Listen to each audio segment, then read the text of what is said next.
రోజులు 2 రోజులు చూసుకోండి.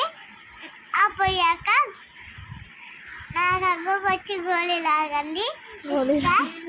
రిషి స్కూల్ ఉందా మీకు? లేదు. ఏం చేస్తున్నావు ఈ 4 days నుంచి? ఆడుకుంటున్నాం. స్కూల్ ఎప్పుడు పెడతారంట? పెట్టరంట. మరి ఎప్పుడు పెడతారంట? ఎప్పుడో పెడతారంట. రేపు కూడా లేదంట. లేదంట.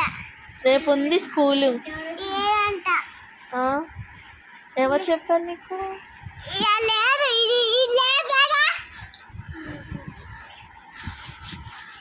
ఇదేం నాన్న గోడి?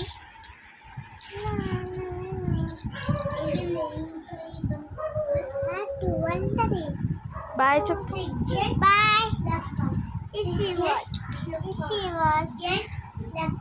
Thank you. బాయ్. ఇష్కి వాలా నువ్వు ఇష్కి వాల్.